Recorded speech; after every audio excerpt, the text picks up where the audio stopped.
This is Pete Feenstra on Friday the 9th of March, live at the Boom Boom Club, talking to one of the world's great bass players, songwriters, leader of Martin Turner's Wishbone Ash, and all-round Wishbone Ash aficionado for 41 odd years, Martin. Is that right? Great to have you here. Great to have you here. And of course you're doing your latest tour with the band, which is all to do with your forthcoming book. The No Easy Road. The No Easy Road tour. Book and tour. Book and tour. So a lot of people have asked me, how far are you actually into at the moment, the book? It's pretty much finished, yeah. Oh, right. Yeah. Just going through Gary and making sure that I haven't, what's the word, offended anyone's sensibilities too much. I'm sure you have. I'm sure Being famous for my lack of tact. That's why you're in rock and roll, mate. That's why. Well, you know, if you're a rock and roll musician and you're going to write a book, then inevitably it's going to end up with a bunch of sex and drugs and rock and roll in it, isn't it? It's bound to. Can't beat it. So we're doing this for GetReadyToRock.com, which I forgot to say earlier on, sorry about that. How is this going to differ from the previous Wishbone book that Gary actually did earlier on, Gary Carter? Well, I think that was quite factual. That was an attempt to kind of chronologise the whole thing. Yeah. And obviously that was Gary, who is a bit of an expert on Wishbone Ash. I mean, I often find myself ringing him up when I'm doing a live album and saying, Gary, now tell me, when we played at so and such, was that used for a live recording? Yes. You know, so you can't use that again. All right, yeah, fine, thanks. You know, blah, blah, blah. And there's quite a few Garys out there, but he's the one. Oh yeah. I mean, his knowledge is amazing. So does the book kind of take you from when you first So obviously, this is far more about, you know, me growing up, my life, then the empty vessels that I was in the 60s, and then on to Wishbone. Yeah. In the various stages of. And still doing it now. To the States, back from the States, Babum, Japan. Yeah. All over. How long did it take to write? I would say a couple of years. Yeah? Yeah, I mean, obviously, we haven't been doing it like flat out all the time. You know. When we've got the opportunity to chat on the phone, or I mean, at one stage we developed a wacky system whereby he'd be asking me questions down the phone. This is Gary now. Yeah, I'd be speaking back to him, but also recording it on a microphone, chuck it in the computer, upload it, send it straight to him. Yeah. So yeah, obviously you need to go through all that, because the way you speak isn't the way you transcribe the whole thing, yeah. So did you find by doing it that way that you came across a whole bunch of stories and memories that were previously lost? Yes and no. I mean, in places my memory was very clear, and I could almost smell it and touch it and taste it. I mean, in other places, like you'd ask me about some specific gig or tour or whatever, I'm like, sorry Gary, I can't remember any of that, you know. Did you find yourself going to any former band members for links and memories and stuff like that? Yeah, I mean Gary's spoken to. It was a kind of compliment, He spoke to one of our managers from the 60s. He asked Steve for some comments, but Steve declined. Right. Yeah, okay. I think Wishbone Ash is a bit of a fraught subject. Sore point for Steve, bless him. Yeah. But still, you're out there doing it, and it's fantastic. And of course, in doing so, you've re-recorded some of your previous heights, as it were. Obviously, Argus is the one that everybody. Right. That was a bit of a wacky one, yeah. What happened was the original band had never actually performed the whole of the Argus album on stage in its entirety. Yeah. We'd done most of it, but not all of it. Yeah. So that was something that I'd always wanted to do. So I suggested it to the band, my manager Martin Darville. Boom, great, let's go for it. But first of all, we need to have a little rehearsal up at his place to make sure we could actually perform it all. I mean, in the olden days, there were certain restrictions that you can get over now with today's technology. I was going to ask you about that. Yeah, a couple of little things, but because my guitar players are up north and I'm down south, That's And Ray Hatfield and Danny Wilson. Ray Hatfield, Danny Wilson. They're up north. I'm down south. So's Dave Wagg. Martin, my manager, right in the middle. Yeah. So we decided to do it there, rehearse, and just see how it panned out. Yeah. So anyway, the week before we were due to go up there, it's all arranged, and he calls me and says, "Now listen, Martin, you know, since you're coming up to my place and we're going to be doing this, you know, in a recording studio, we might as well record it." Yeah. Well, what the bloody hell do you want to do that for? He said, "Well, you never know, if it turns out good, we can put it out." You know, like, okay, here we go. So I said to the band, "Listen, we're going to record this, by the way." And they're like, "For what? You can't. For what? You can't record it." So at that point, you hadn't really considered putting it. Not really, no. Right. And I said to them, "Well, yeah, we can record it again and we can put it out."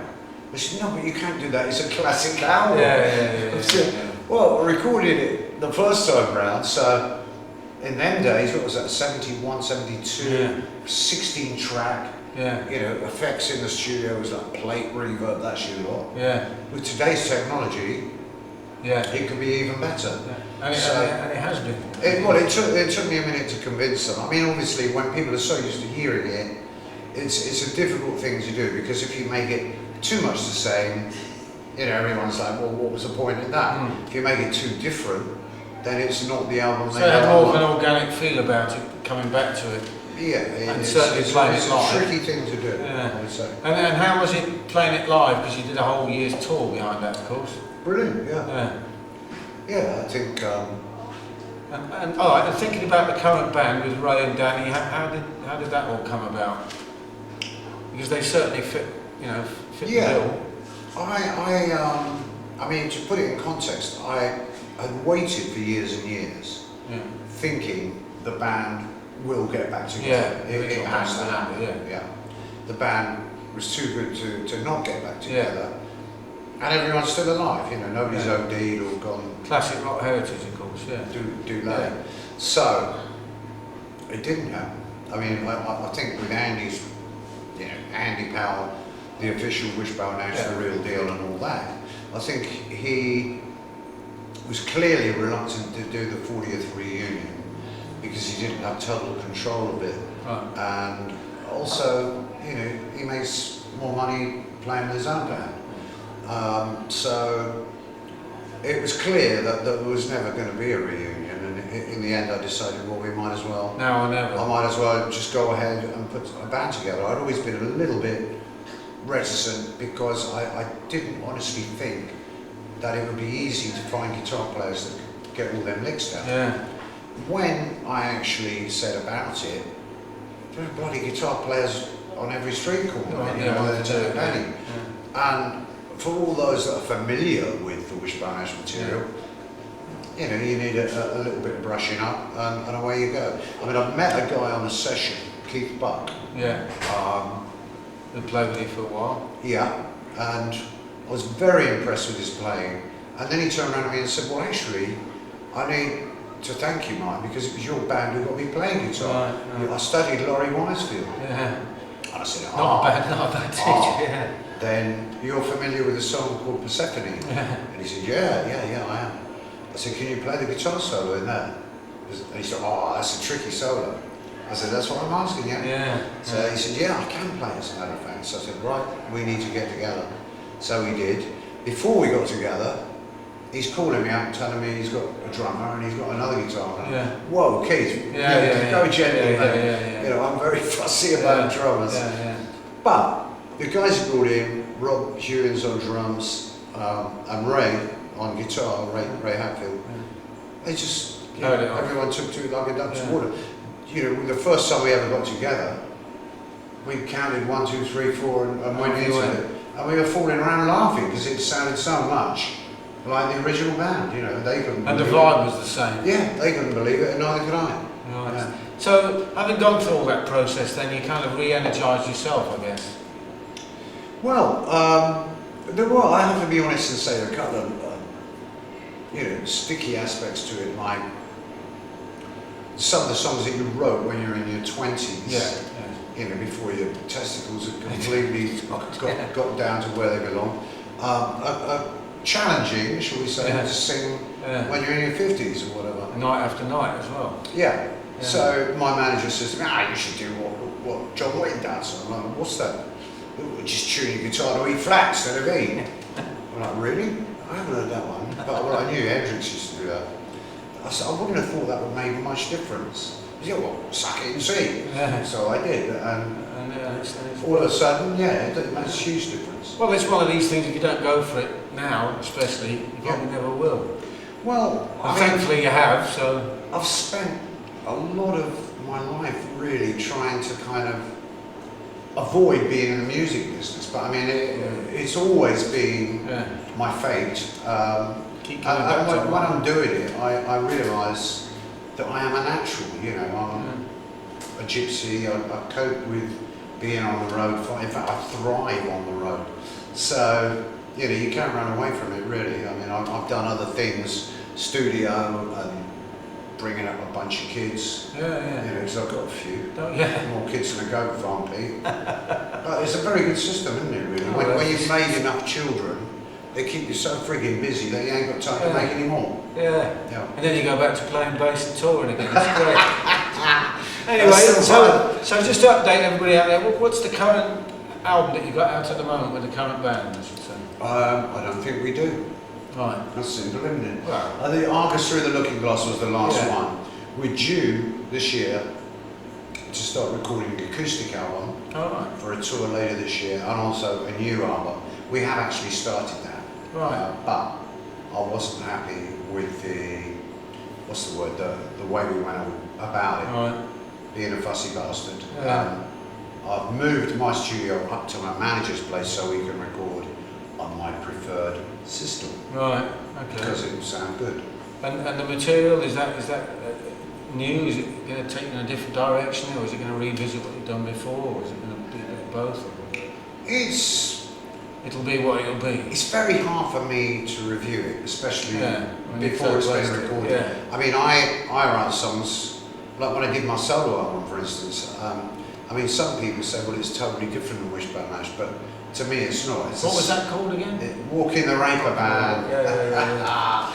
But how can I forget that? Yeah, it's the same melodic content. Yeah. The minute you introduce synthesizers, then you kind of maybe offending the sensibilities of guitarist purists. And what about subject matter? Because back then, when you wrote all those songs in the early 70s, of course, you were growing up, you're in your 20s, you've got new experiences in life. Now, like a whole generation of musicians who've gone through that, do you find it difficult to come up with subject matter that's...